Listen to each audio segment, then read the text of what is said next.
Renu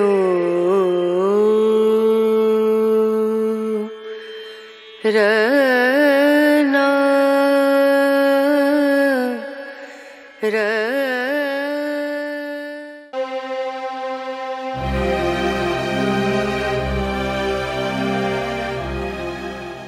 Dinasti Buwaihiyah atau Buyid adalah sebuah kekuasaan Syiah Imamiyah, 12 imam yang menguasai Irak, Persia, dan sebagian Suriah pada abad ke-4 hingga 5 Hijriah.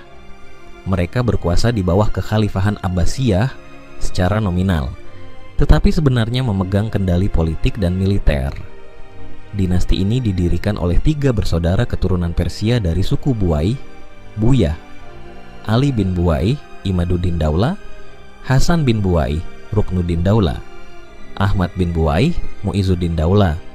Mereka berasal dari Dailam, Persia Utara, kawasan pegunungan dekat Laut Kaspia.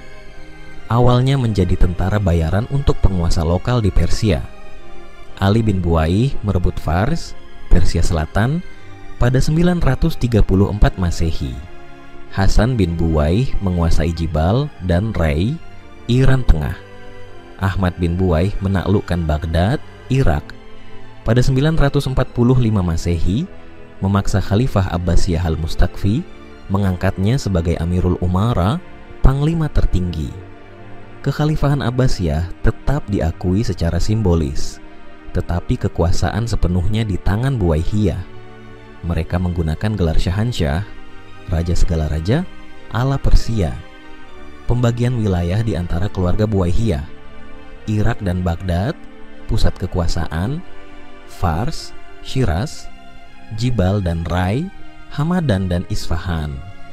Kebijakan dan prestasi, dukungan terhadap Syiah, memperkenalkan peringatan Asyura 10 Muharram secara besar-besaran, membangun Mashhad, makam suci Syiah, di Karbala dan Najaf. Namun tidak menindas Sunni secara brutal, mereka tetap menghormati Khalifah Abbasiyah. Kemajuan ilmu pengetahuan, Adud al-Daulah, Sultan terbesar Buwaihiyah, membangun rumah sakit Al-Bimaristan al-Adudi di Baghdad, mendukung ilmuwan seperti Al-Razi, Razes, dan Ibn Sina, Avicenna. Arsitektur megah, membangun istana dan perpustakaan besar di Shiraz. Kemunduran dan keruntuhan dinasti Buwaihiyah I. Penyebab internal, perebutan kekuasaan di antara keluarga Buwaihiyah. Korupsi dan pajak tinggi yang membebani rakyat. 2. Ancaman eksternal, serangan dinasti Seljuk, Sunni, di bawah Tughril Bek. Khalifah Abbasiyah Al-Qaim meminta bantuan Seljuk untuk menggulingkan Buwaihiyah. Ketiga, akhir kekuasaan. Tughril Bek memasuki Baghdad pada 1055 Masehi dan mengakhiri kekuasaan Buwaihiyah.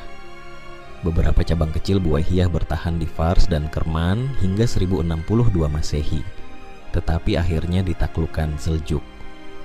Pengaruh dan warisan dinasti Buwaihiyah. 1. Politik. Model pemerintahan Amirul Umara, militer menguasai khalifah, menjadi contoh bagi dinasti setelahnya, seperti Seljuk dan Mamluk. 2. Agama. Menguatkan tradisi Syiah di Irak dan Persia, mempersiapkan jalan bagi dinasti Safawiyah. 3. Budaya dan sains. Masa keemasan kedokteran dan filsafat Islam sebelum era Seljuk. Dinasti Buwaihiyah adalah kekuatan Syiah pertama yang menguasai Baghdad, meskipun secara formal tunduk pada Abbasiyah. Mereka berjasa dalam kemajuan sains dan budaya, tetapi konflik internal dan tekanan eksternal menyebabkan keruntuhan mereka. Kekuasaan mereka menjadi jembatan menuju kebangkitan Persia Islam di bawah Seljuk dan Safawiyah. Sejarah Buwaihiyah mengajarkan bahwa kekuasaan tanpa persatuan akan berujung pada kehancuran. Ibnu Khaldun dinasti Buwaihiyah menerapkan berbagai kebijakan politik, ekonomi, agama, dan budaya yang memengaruhi dunia Islam. Berikut adalah kebijakan utama para penguasa Buwaihiyah. Kebijakan politik dan pemerintahan 1. Sistem monarki militer menguasai Khalifah Abbasiyah secara de facto. Meskipun Khalifah Abbasiyah tetap diakui sebagai pemimpin spiritual, kekuasaan politik dan militer sepenuhnya di tangan Buwaihiyah. Mereka menggunakan gelar Amirul Umara, Panglima Tertinggi, dan Syahansyah, Raja segala raja, gelar Persia kuno. 2. Desentralisasi kekuasaan, pembagian wilayah di antara keluarga Buwaihiyah. Irak and Baghdad, pusat kekuasaan di bawah Ahmad bin Buwaih, Muizzuddin Daulah. Fars, Shiraz, di bawah Ali bin Buwaih, Imaduddin Daulah. Jibal, Rai, and Hamadan, di bawah Hasan bin Buwaih, Ruknuddin Daulah. Sistem ini melemahkan persatuan internal dan memicu konflik saudara di kemudian hari. 3. Hubungan dengan kekuatan luar, persekutuan dengan Bizantium untuk melawan rival seperti Hamdaniyah, Aleppo. Pertahanan terhadap Turk dan Seljuk yang akhirnya mengalahkan mereka. Kebijakan ekonomi 1, pajak dan sistem agraria, meningkatkan pemasukan melalui pajak tanah, kharaj, dan bea perdagangan. Reformasi pertanian di Persia, Fars, dan Jibal untuk meningkatkan produksi. 2. Pengembangan perdagangan Shiraz menjadi pusat perdagangan antara Timur Tengah, India, dan Asia Tengah. Mendukung pelabuhan Basra dan Siraf sebagai pusat dagang laut. 3. Mata uang mencetak dinar dan dirham dengan nama penguasa Buwaihiyah, meski tetap mencantumkan nama Khalifah Abbasiyah sebagai simbol legitimasi. Kemudian, kebijakan agama 1, dukungan terhadap Syiah Imamiyah, 12 imam, memperkenalkan peringatan Asyura, 10 Muharram, secara besar-besaran, membangun makam suci Syiah di Karbala dan Najaf, mengangkat qadi, hakim, Syiah di wilayah kekuasaan mereka. 2. Sikap terhadap Sunnian Khalifah Abbasiyah, tidak menyingkirkan Khalifah Abbasiyah, tetapi membatasi kekuasaannya hanya sebagai simbol. Tetap menjaga toleransi dengan Sunni, meski kebijakan lebih condong ke Syiah.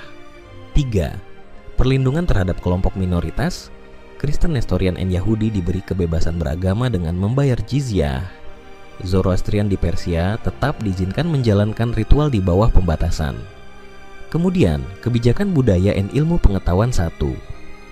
Pembangunan infrastruktur, Adud al-Daulah, Sultan terbesar Buwaihiyah, membangun Rumah Sakit Al-Bimaristan Al-Adudi di Baghdad, perpustakaan besar di Shiraz, jembatan, jalan, dan sistem irigasi. 2. Dukungan terhadap ilmuwan dan sastra, Ibnu Sina, Avicenna, bekerja di Istana Buwaihiyah. Al-Razi, Razes, mengembangkan ilmu kedokteran. Al-Syarif Al-Roddi, penulis Nahjul Balaghah, kumpulan khutbah Imam Ali, hidup di era ini. 3. Senian arsitektur, gaya arsitektur Persia Islam berkembang, terutama di Shiraz. Kaligrafi dan sastra Persia mulai menggantikan dominasi Arab. Kemudian, kebijakan militer 1. Pasukan multi etnis, tentara Dailam, Persia Utara, sebagai inti kekuatan. Prajurit Turk dan Dailami sebagai pasukan elit. 2. Pertahanan kota, memperkuat benteng di Baghdad, Shiraz, dan Rai. Membangun sistem pertahanan menghadapi Bizantium dan Seljuk. Dampak dan kritik atas kebijakan Buwaihiyah. Kemajuan sains, ekonomi, dan toleransi beragama. Warisan arsitektur dan budaya yang megah. Kelemahan, desentralisasi melemahkan persatuan internal. Ketergantungan pada militer menyebabkan korupsi dan ketidakstabilan. Tekanan pajak tinggi membebani rakyat.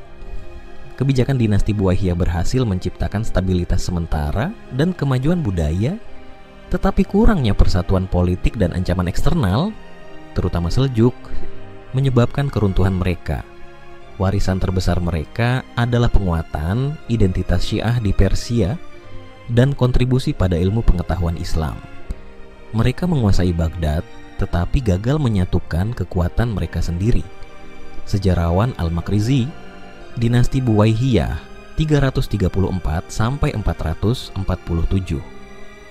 H945 Masehi, terlibat dalam berbagai peperangan selama masa kekuasaannya, baik untuk memperluas wilayah, mempertahankan kekuasaan, maupun menghadapi ancaman eksternal. Berikut adalah peperangan penting di masa dinasti Buwaihiyah. Penaklukan awal dan konsolidasi kekuasaan 1. penaklukan Fars. Pemimpin Ali bin Buwaih, Imaduddin Daulah, lawan penguasa lokal di bawah kekuasaan Abbasiyah. Hasil, Buwaihiyah menguasai Syiraz dan menjadikannya ibu kota pertama mereka. 2. Penaklukan Baghdad, pemimpin Ahmad bin Buwaih, Mu'izzuddin Daulah, lawan Khalifah Abbasiyah al-Mustakfi yang lemah. Hasil, Buwaihiyah memasuki Baghdad tanpa pertempuran besar. Khalifah dipaksa mengangkat Ahmad sebagai Amirul Umara, panglima tertinggi. Kekhalifahan Abbasiyah menjadi simbol, sementara kekuasaan nyata di tangan Buwaihiyah. Perluasan wilayah and konflik internal 1. Perang melawan Hamdaniyah, Aleppo. Pemimpin Adud al-Daulah, Sultan terbesar Buwaihiyah, lawan dinasti Hamdaniyah, penguasa Suriah Utara. Hasil, Buwaihiyah berhasil merebut Mosul, namun gagal menguasai Aleppo sepenuhnya. 2. Perebutan kekuasaan internal, konflik antara keluarga Buwaihiyah, misalnya persaingan antara Syiraz, Baghdad, dan Rai. Adud al-Daulah berhasil mempersatukan wilayah Buwaihiyah untuk sementara waktu 983 Masehi. Mai Banafal, Kwasnan. Peperangan melawan kekuatan luar 1, pertempuran dengan Bizantium. Pemimpin Fakhr al-Daulah, lawan Kaisar Basil II, Bizantium. Hasil, Bizantium menyerang wilayah perbatasan Buwaihiyah di Armenia dan Anatolia. Buwaihiyah berhasil mempertahankan wilayah utara tetapi tidak mampu melancarkan serangan balik. 2. Ancaman dari Seljuk, pemimpin Buwaihiyah, Abu Kalijar an al-Malik ar-Rahim, lawan Tughril Beg, dinasti Seljuk. Hasil, kekalahan Buwaihiyah dalam pertempuran-pertempuran kecil. Tughril Beg memasuki Baghdad dan mengakhiri kekuasaan Buwaihiyah. Pemberontakan dan ketidakstabilan dalam negeri 1. Pemberontakan Kurdi dan Arab Badui, wilayah Irak Selatan dan Khuzestan. Hasil, Buwaihiyah berhasil menekan pemberontakan tetapi melemahkan stabilitas internal. 2. Konflik dengan Karamithah, Syiah Ismaili, lawan gerakan Karamithah, bahaya dari Bahrain dan Suriah. Hasil, Buwaihiyah berhasil membendung pengaruh mereka tetapi tidak menghancurkan sepenuhnya. Peperangan terakhir dan keruntuhan, penyebab kekalahan. Perpecahan internal di antara keluarga Buwaihiyah, kekuatan militer Seljuk yang lebih unggul, pasukan berkuda Turk. Khalifah Abbasiyah Al-Qaim meminta bantuan Seljuk untuk melepaskan diri dari Buwaihiyah. Akhir kekuasaan, Tughril Beg menguasai Baghdad 1055 Masehi. Sisa-sisa Buwaihiyah bertahan di Syiraz hingga 1062 Masehi sebelum ditaklukkan Seljuk. Bon. Analisis strategi militer Buwaihiyah. Kekuatan, pasukan Dailam, infanteri berat, and Turk, kavaleri yang tangguh. Penguasaan jalur perdagangan, Syiraz, Baghdad, Basra. Kelemahan, tidak ada persatuan komando, konflik internal. Ketergantungan pada tentara bayaran, Turk dan Dailami yang tidak setia. Peperangan di masa Buwaihiyah menunjukkan 1. Awal yang kuat dengan penaklukan cepat, Fars, Baghdad.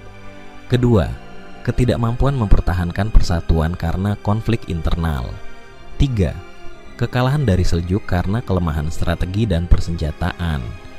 Buwaihiyah menguasai Baghdad tetapi gagal menciptakan kekuatan militer yang bertahan lama.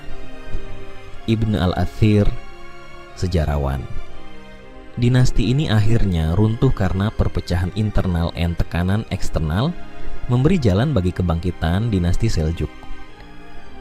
Dinasti Buwaihiyah mencapai puncak kejayaannya pada masa pemerintahan Adud al-Daulah ketika wilayah mereka meliputi Irak, Persia, dan sebagian Suriah.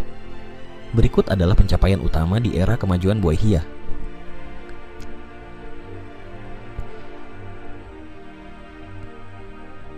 Kemajuan politik dan administrasi 1. Konsolidasi kekuasaan. Adud al-Daulah berhasil menyatukan wilayah Buwaihiyah yang terpecah, Syiraz, Baghdad, Rai, di bawah satu pemerintahan. Sistem Amirul Umara diperkuat dengan kendali penuh atas Khalifah Abbasiyah tanpa menyingkirkannya. 2. Reformasi pemerintahan, pembagian wilayah yang lebih efisien dengan gubernur yang loyal, pembentukan diwan, kementerian untuk administrasi pajak dan pertahanan, kemajuan ekonomi dan infrastruktur 1. Pembangunan kota dan perdagangan Shiraz dijadikan ibu kota budaya dan ekonomi dengan pasar sesuk yang maju. Baghdad dipulihkan pasca kekacauan sebelumnya, menjadi pusat intelektual. Pelabuhan Siraf dan Basra berkembang sebagai pusat perdagangan laut dengan India dan Cina. 2. Proyek-proyek besar, pembangunan rumah sakit Al-Adudi di Baghdad, salah satu yang terbesar di dunia Islam. Jembatan Ban-e-Amir di Shiraz masih digunakan hingga abad ke-19.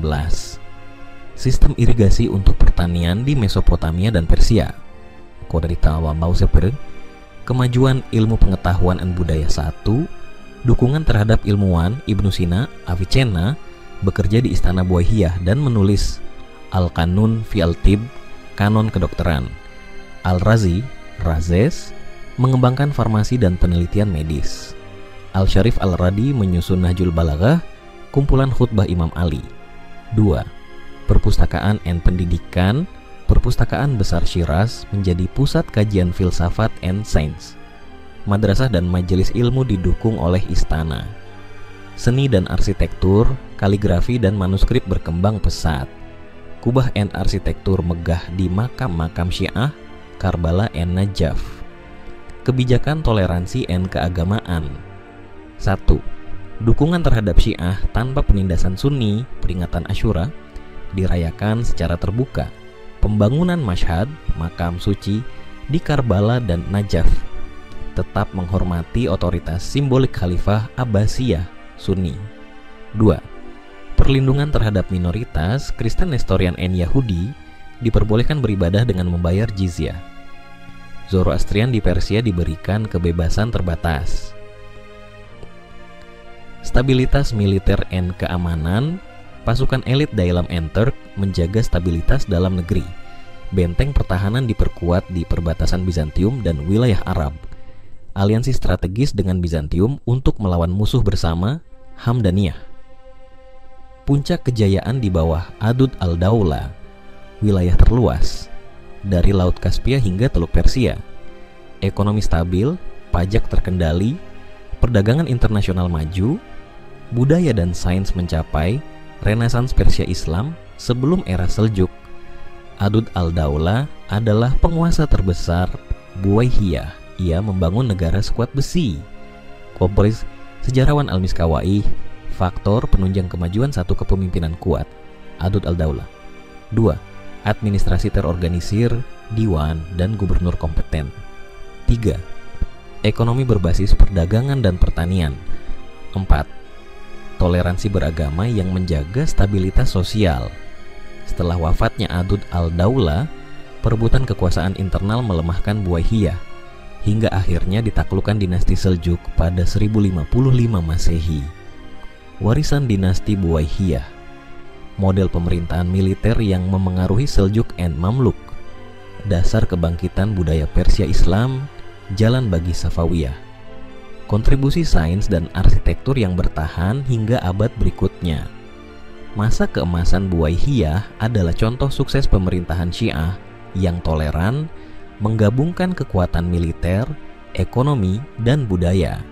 Namun, kurangnya sistem suksesi yang jelas menyebabkan keruntuhan mereka. Masa kemunduran dan kejatuhan dinasti Buwaihiyah. Setelah mencapai puncak kejayaan di bawah Adud al-Daula, dinasti Buwaihiyah mengalami kemunduran akibat konflik internal, ancaman eksternal, dan kelemahan administrasi. Berikut faktor-faktor yang menyebabkan keruntuhannya. Oflak Pamania Fawatamalapukud. Penyebab internal kemunduran 1. Perebutan kekuasaan keluarga.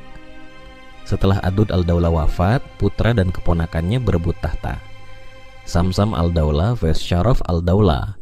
Perang Saudara 986 sampai 989 Masehi. Baha al-Daula mengambil alih Baghdad tetapi gagal mempersatukan wilayah. Pembagian wilayah melemahkan sentralisasi kekuasaan. 2. Korupsi dan pajak berat. Pemerintahan lokal menjadi korup, pajak dinaikkan untuk membiayai perang saudara. Rakyat miskin memberontak, misalnya pemberontakan petani di Fars. 3. Melemahnya militer, ketergantungan pada tentara bayaran, Turk and Dailam yang tidak loyal. Pasukan tidak terlatih seperti era Adud al-Daulah. Ancaman eksternal 1, bangkitnya dinasti Seljuk, Sunni, Tughril Beg, pemimpin Seljuk, menyerbu Persia. Buwaihiyah kalah dalam pertempuran dan Danakan kehilangan Khurasan. 2.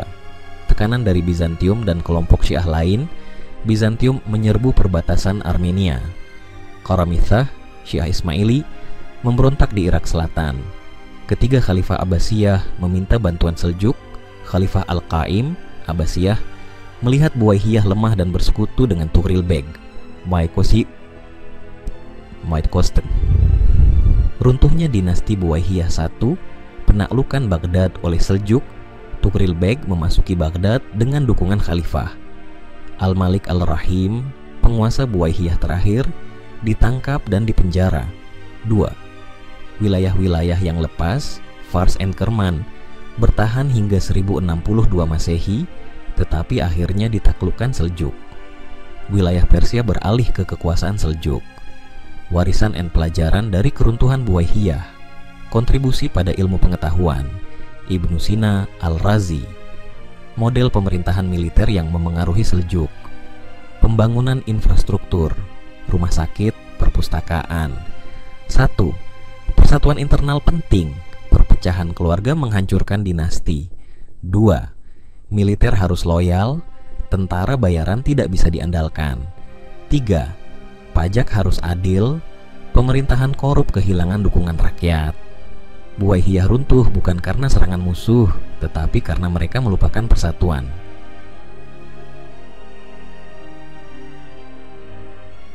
Ibn al-Athir, sejarawan. Kesimpulan dinasti Buwaihiyah menunjukkan bahwa kekuasaan yang tidak dikelola dengan baik akan hancur, meski pernah mencapai kejayaan. Kejatuhan mereka membuka jalan bagi kebangkitan dinasti Seljuk yang mendominasi dunia Islam berikutnya.